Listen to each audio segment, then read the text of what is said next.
আমি দেখেছি আমার গত সপ্তাহের যশোরের আলোচনার একটা লাইনকে কেন্দ্র করে আমাদের অনেক রাজনীতিবিদ বন্ধুরা অনেক ক্ষুব্ধ প্রতিক্রিয়া দেখাচ্ছেন। ওই কথাকে নিজেদের গায়ে টেনে, নিজেদের গায়ে মেখে ওনারা ক্ষুব্ধ হয়েছেন। স্বাধীনতার পর থেকে শুধু শাসকের হাত বদল হয়েছে, আমরা কিছু পাই নাই। ঠিক কিনা বলেন? একদল খাইছে, আরেক দল খাওয়ার জন্য রেডি হয়ে আছে। আমরা এরকম চাই না।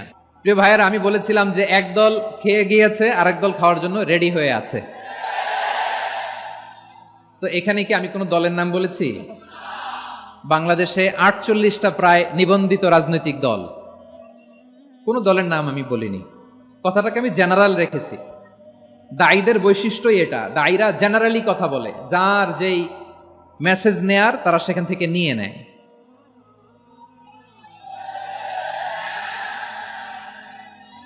তো কোনো দল এটা নিয়ে কোনো কথা বলল না। আপনারা এটাকে নিজের গায়ে যে মাখালেন, এটা ঠিক হয়নি। আমি বলবো যে এটা খুবই অনভিপ্রেত হয়েছে। কোনো দলকে টার্গেট করে বা কোনো দলের পক্ষে আমরা কখনো কথা বলি না। আমরা কোরআনের পক্ষে কথা বলি, ইসলামের পক্ষে কথা বলি। ঠিক কিনা বলেন?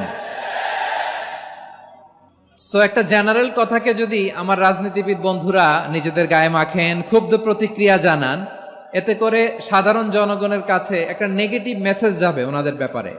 এটা হোক, আমরা চাই না। তো আমার প্রিয় রাজনীতিবিদ বন্ধুদের আমি বলবো, কথাটা ছিল ভেরি জেনারেল, এটা নিজেদের গায়ে মাখানোর কোনো